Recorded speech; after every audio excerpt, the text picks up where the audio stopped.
भारत यात्रा पर नहीं आएंगे ट्रंप, इस वक्त की बड़ी खबर। क्वाड समिट में नहीं शामिल होंगे, बड़ी खबर। भविष्य में भी भारत यात्रा पर नहीं आएंगे ट्रंप, बड़ी खबर। ट्रंप रुस गए हैं, बेचारे रूठ गए हैं, बहुत दुखी है वो। जेलेंस्की को भारत पर ही भरोसा है। जेलेंस्की ने देखिए प्रधानमंत्री नरेंद्र मोदी को कब फोन किया, जब वो चीन में थे, उनसे बात की है। तो आज की तारीख में डोनाल्ड ट्रंप से ज्यादा भरोसा क्या जेलेंस्की भी प्रधानमंत्री मोदी पर कर रहे हैं? सरहदों का खतरा खत्म हो चुका है भारत की तरफ से अब। और आपको याद होगा, देखें, जब भारत के साथ चीन के ताल्लुकात होंगे तो फिर उन्हें पाकिस्तान की साथ तक जरूरत नहीं रहेगी, जो हमेशा उन्हें तारीख में रहेगी। ना कि ना घर के रहे ना घाट। तो चाइनीज प्रेसिडेंट शी जिनपिंग ने बड़े मोहब्बत, बड़े अंदाज से इंडियन प्राइम मिनिस्टर जो है उनको वेलकम किया और उन्होंने कहा है कि चाइना और इंडिया जो है वो दो बड़ी सिविलाइजेशनल कंट्रीज हैं, हम दुनिया के पॉपुलस कंट्रीज हैं और हम ग्लोबल साउथ का हिस्सा हैं और ये हमारे लिए बहुत ज़रूरी है कि हम दोस्त हो जाएं और हम नेबर हैं। और एलिफेंट एंड ड्रैगन जो है दे मस्ट डांस टुगेदर। ये चीज़ जो है ये आज से कुछ अर्सा पहले तो नहीं थी। So things are very changing. कि एक ऐसे सिनेरियो में कि जब मैंने आपको ये बताया कि न्यू अलायंसेस बन रहे हैं और जो अमेरिका के साथ इंडिया का एक लड़ाई चल रही है, एक कॉन्फ्लिक्ट चल रहा है टैरिफ की वजह से, तो कहते हैं कि जो इस वजह से, इसी रीज़न से जो भारत है वो चीन के करीब हो गया, या चाइना जो है वो भारत के करीब हो रहा है इस वक्त से, इस समय से फ़ायदा। जय हिंद, नमस्कार दोस्तों। तो दोस्तों, जैसा आप सभी को मालूम होगा कि अभी मोदी जी दोस्तों चाइना में विजिट किए हुए हैं, जहां पर वो एक मीटिंग अटेंड किए जिनपिंग के साथ। और दोस्तों, जिनपिंग ने बहुत ही ज़्यादा तारीफ करी है भारत की। ये बताया है कि भारत और चाइना दोनों कितनी ज़्यादा पॉपुलेटेड कंट्री है और भारत अपने आप को कितनी तेज़ी से डेवलप कर रखा है, चाइना का कितना मार्केट उन्होंने खा लिया।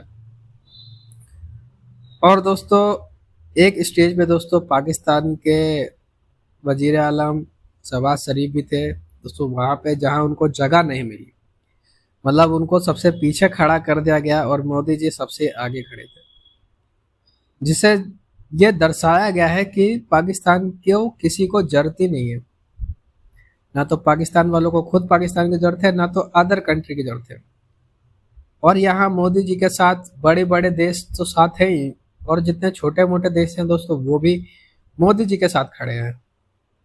मतलब मोदी जी ने अपनी कंट्री को इतना ज़्यादा आगे लेके जा चुके हैं और जिस कंट्री में उनका वेलकम होता है, काफ़ी ग्रैंड वेलकम होता है, काफ़ी अच्छे से उनको ट्रीट किया जाता है, उनके भारत के ट्रेडिशनल तरीके से उनको ट्रीट किया जाता है, जो कि काफ़ी ज़्यादा प्राउड मोमेंट वाली बात है। और चाइना के साथ अगर भारत ने दोस्ती बढ़िया कर ली तो जैसा आप सभी को पता होगा, जितनी बाउंड्रीज है हमारी बाउंड्रीज हमें वापस मिल जाएगी। प्लस बहुत तेजी से बिजनेस, जो चाइना कितना बड़ा मार्केट करता है, बिजनेस करता है इंडिया से, चाइना का भी जो बिजनेस है वो भारत से डबल हो जाएगा। तो दोस्तों आइए देखते हैं कि बाकी मीडिया का इसके ऊपर क्या रिएक्शन है। चीजें जो हैं वो बहुत तेजी से बदल रही हैं।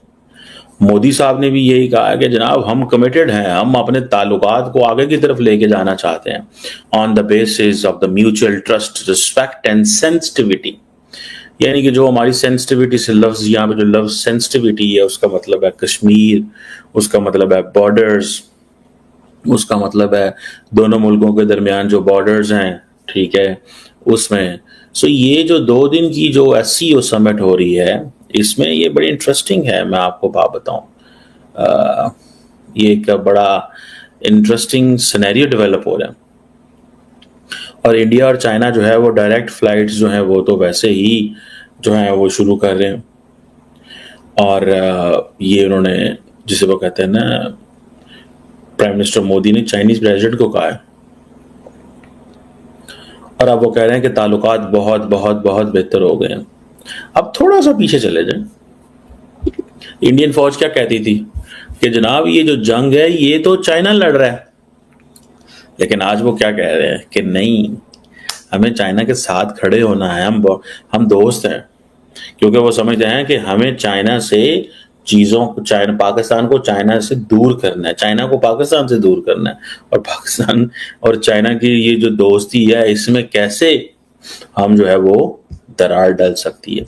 ये ऐसे ही है कि जैसे वो समझते हैं कि जलनासिब मुनीर जो है वो अमेरिका गए और ट्रंप से मिले और इंडिया और अमेरिका के ताल्लुकात में जो है वो बदलाव आ गया और जंग में की वजह से बदलाव आ गया। ये इसी तरह है, ठीक है। तो वो कह रहे हैं चीज़ें जो हैं वो चेंज होनी चाहिए, ठीक है। तो ये इसको इस एंगल से पहले तो देखना चाहिए आपको, ठीक है जी। और बायलैटरल मीटिंग हुई है, बड़ी इंपॉर्टेंट बायलैटरल मीटिंग है जनाब, जो वहाँ पे हो रही है और उसमें जो डिस्कशंस हुई हैं, जो बातचीत चल रही है वो भी इंटरेस्टिंग है अगर सही मानों में देखा जाए। मुझे ऐसा लगता है कि ये नरेंद्र मोदी जो हैं उनको हर कीमत पे ये जो सिग्नलिंग दे रहे हैं इसमें अमेरिकन जो हैं वो गुस्से में हैं। वो अमेरिकन गुस्से में, यार तुम तो हमारे दोस्त थे, एससीओ तो एंटी अमेरिका ब्लॉक है, तुम इसका क्यों हिस्सा बने हुए हैं। सो आज के बाद, पहले ब्रिक्स एंटी यूएस ब्लॉक था, आज के बाद ये एंटी यूएस ब्लॉक है। अब देखिएगा कि अमेरिकन मीडिया के अंदर इंडिया के हवाले से कहा जाएगा कि ये तो हमारा दोस्त था, ये दोस्त ने क्या किया। और जो अमेरिका के साथ इंडिया का एक लड़ाई चल रही है, एक कॉन्फ्लिक्ट चल रहा है टैरिफ की वजह से, तो कहते हैं कि जो इस वजह से, इसी रीज़न से जो भारत है वो चीन के करीब हो गया, या चाइना जो है वो भारत के करीब हो रहा है इस वक्त से, इस समय से फ़ायदा उठाकर। ऐसी सिचुएशन में शी से भी वहीं पर पाकिस्तान के प्राइम मिनिस्टर शहबाज शरीफ भी निकल पड़े हैं। वहाँ पर वो तो जाते आते ही रहते हैं। लेकिन अगर आप ये सोच रहे हैं कि इस एससीओ में पाकिस्तान और इंडिया के प्राइम मिनिस्टर्स के बीच मुसाफा होगा, यानी कि हैंडशेक होगा, ऐसी कोई सिचुएशन आप भूल जाएं। नरेंद्र मोदी ने हाथ नहीं मिलाया शहबाज शरीफ से, मोदी साहब ने शेक हैंड नहीं किया, जयशंकर ने शेक हैंड नहीं किया अपने counter part, Pakistani counter part से। वैसे ही अब भी होने जा रहा है, ना तो शेक हैंड हो गया इंडिया और पाकिस्तान की अथॉरिटीज़ के बीच, और ना तो हैंडशेक होगा, ना ही कोई दुआ सलाम हो। वो दूर दूर एक दूसरे के साथ खड़े हुए नजर आएंगे। और ऐसे ही वैसे तो देखिए इसहाकडार साहब ने कई बार वो कहते भी जा रहे हैं कि जी टॉक होनी चाहिए, हम बराबरी की सतह पे टॉक करना चाहते हैं, और साथ ही कह रहे हैं नहीं करते तो ना करें। मतलब हुनसी ना ही समझिए। जब वो कहते हैं पता चल जाता है, अच्छा हुनसी ना ही समझिए, तो जब पता चल जाता है कि ना ही समझिए तो फिर कहते हैं नहीं तो ना सही। और जो हालात है उसमें बल्कि हो सकता है अगर आमने सामने आ जाए तो 2-3 जो है ना वो धमकियाँ शमकियों का चल जाए दरमियान में एक सेशन, और हो सकता है मोदी साहब ये कह दें कि आ रहा हूँ मैं, बस तैयार रखो, पानी तो छोड़े ही, अब आगे जो है ना मैं बताता हूँ अगला हमला कहाँ से करना और फिर आपको पता चलेगा। अच्छा जी, इसके अंदर एक और बड़ी डेवलपमेंट मैं आपको बता दूँ, वो क्या है, अब वो जो ये जो आर्मी की परेड चाइना में हो रही है उसमें जो बाकी सब लोग हैं वो रुक रहे हैं।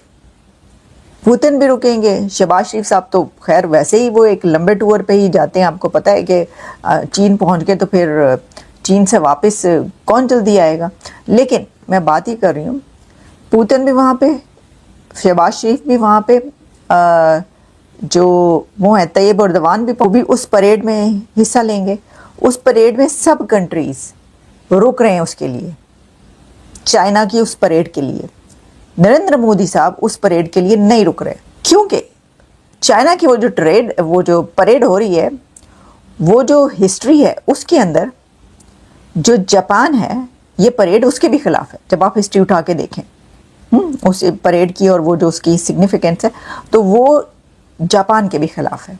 ऐसी सिचुएशन में क्या आप समझते हैं कि ऐसी परेड में उनके एक दोस्त कंट्री का प्राइम मिनिस्टर उसको देख